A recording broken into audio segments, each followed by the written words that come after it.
Hello Nimi please പറയുന്നതൊക്കെ please തങ്കക്കുടവല്ലേ please പറയുന്നതൊക്കെ ഞാനല്ലേ ഒരു ചെറിയ മിസ്റ്റേക്ക് അല്ലേ ഇതൊക്കെ കാര്യമാക്കണുണ്ടോ? ഹലോ അല്ല ഞാൻ പറഞ്ഞല്ലോ പ്ലീസ് പണങ്ങല്ലേ ഇത് എനിക്കൊരു ചാൻസ് പ്ലീസ് ഞാൻ ശരിയാക്കാം. ഹലോ ഷോ കട്ടാക്കി. എന്തുവാടെ കുറേ നേരം ആയല്ലോ, എന്തോ പ്രശ്നം? ഒരു ചെറിയ പ്രശ്നം, അതിൻ്റെ പേര് ഇപ്പം ബ്രേക്കപ്പ് ഒക്കെ എന്നാ പറയുന്നത്. അവൾ ഇത്ര നാൾ നിന്നത് തന്നെ പുണ്യം. എന്തോന്ന് ഒപ്പിച്ചു വെച്ചാ? എടാ ഞാനും അവളും കൂടെ കഴിഞ്ഞ ആഴ്ച സിനിമയ്ക്ക് പോയില്ലേ. സിനിമയ്ക്ക് പോയപ്പോൾ നമ്മൾ സ്റ്റോറിയൊക്കെ ഇട്ടായിരുന്നു ഇൻസ്റ്റാഗ്രാമിൽ. അതിപ്പോൾ പോലീസ് കേസായിട്ടിരിക്കുക. പോലീസാ? അതെങ്ങനെ? അത് ആ സിനിമയുടെ ക്ലൈമാക്സിൽ വില്ലനാരെന്ന് കാണിക്കത്തില്ലേ, അത് വില്ലൻ്റെ സീന് ഷൂട്ട് ചെയ്ത് കിടുക്കാച്ചി വില്ലൻ എന്ന് പറഞ്ഞ് സ്റ്റോറി ഇട്ടു. എന്നാൽ അവളെ പോലീസ് പിടിച്ചില്ലെങ്കിൽ അത്ഭുതമുള്ളൂ. പക്ഷേ അവളെ അല്ലേ പോലീസ് പിടിച്ചേ? നിൻ്റെ അടുത്ത് എന്തിനു ബ്രേക്കപ്പ് പറഞ്ഞ? അത് ഞാൻ ഇട്ട സ്റ്റോറി ആയിരുന്നു, അവളത് റീഷെയർ ചെയ്തതാണ്. ബെസ്റ്റ്. നിനക്കോ ബോധമില്ല, അവൾക്കും ബോധമില്ലേ? ശവത്തി കുത്തല്ലേ, ഇത്രയും വലിയ കുറ്റമാണെന്ന് ഞാൻ അറിഞ്ഞോ? എടാ ഇത് വലിയ ഒഫൻസാടാ. ചെറുതായാലും വലുതായാലും തിയേറ്ററിൽ ഓടിക്കൊണ്ടിരിക്കുന്ന സിനിമ മൊബൈലിൽ ഷൂട്ട് ചെയ്യുന്നത് തന്നെ വലിയ കുറ്റമാണ്. 63 ഓഫ് കോപ്പറേറ്റ് ആക്ട് എന്ന് കേട്ടിട്ടുണ്ടോ?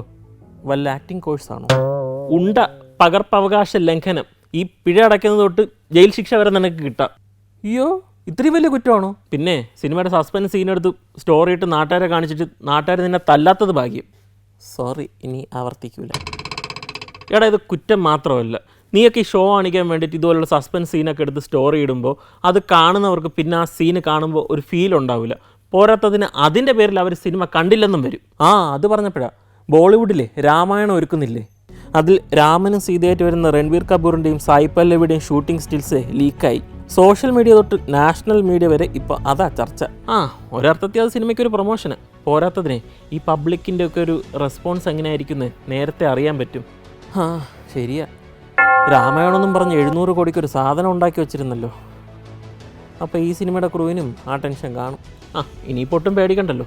രാമനായിട്ട് സീതയായിട്ടും രൺവീർ കപൂറും സായി പല്ലവി നല്ല രസമായിട്ടായിരിക്കുന്നത്. പോരാത്തതിന് ഡങ്കലൊക്കെ എടുത്ത് നിതീഷ് തിവാരിയും രവി ഉടയവരും ചേർന്നല്ലേ ഈ സിനിമ ഒരുക്കുന്നത്.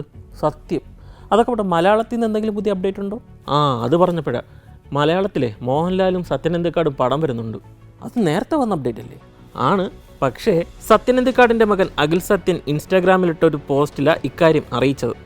പോരാത്തതിന് മോഹൻലാൽ സത്യനന്ദിക്കാട് കൂട്ടുകെട്ടിലെ 20ാമത് ചിത്രമാകും ഈ ചിത്രം. കൊള്ളാം, വെറുതെ അല്ല ലാലേട്ട തമിഴിലും തെലുങ്കിലും ഒന്നും പോകത്ത്. ഇപ്പോൾ ഇഷ്ടം പോലെ സിനിമയല്ലേ മലയാളത്തിൽ. ശരിയാ. ഈ AR മുരുകദാസെ ശിവകാർത്തികന് വെച്ചൊരു പടം ചെയ്യുന്നുണ്ട്. അതിലൊരു പ്രധാന റോൾ മോഹൻലാലിന് വെച്ചതാ. അതിപ്പോൾ കറങ്ങിത്തിരിഞ്ഞ് ബിജു മേനോനിലെത്തി എന്നാ കേൾക്കുന്നത്. ഹമ്പോ, വല്ല മുണ്ടൂര് മാടൻ്റെ ടൈപ്പ് വല്ല റോളാണെങ്കിൽ അങ്ങേര് ശിവകാർത്തികനെ പിടിച്ച് ലോക്കാക്കും. ആദ്യം നിമ്മിയെ പിടിച്ച് പോലീസ് ലോക്കാക്കും മുന്നേ എന്തെങ്കിലും ചെയ്യാൻ നോക്ക്. അയ്യോ ഞാൻ കാര്യം പറഞ്ഞു, ഞാൻ ഒന്ന് പോയിട്ട് വരാം. എങ്ങോട്ടാ? പോലീസ് സ്റ്റേഷനിലേക്ക്. എന്നിട്ട് ഞാൻ നേരെ കയറി ചെന്ന് നിമ്മിയുടെ മുന്നിൽ വെച്ച് തന്നെ SIയോട് പറയുന്നു, സാർ ഞാനാണ് ആ സ്റ്റോറി ഇട്ടതെന്ന്. നിമ്മിയെ വെറുതെ വിടുന്നു. എന്നിട്ട് അപ്പോൾ അവൾക്ക് മനസ്സിലാവും. എന്ത്? സ്നേഹം, എനിക്ക് അവളോടുള്ള സ്നേഹം. കൊള്ളാം, ഞാനായിരിക്കും. ഞാൻ പോയിട്ട് വരാം. അഴകേ നീ എന്നെ പിരിയല്ലേ. പോയിട്ട് വന്നാൽ മതിയായിരുന്നു. ഇല്ലെങ്കിൽ അടുത്ത എപ്പിസോഡ് ഞാൻ ഒറ്റയ്ക്ക് ചെയ്യേണ്ടി വരും.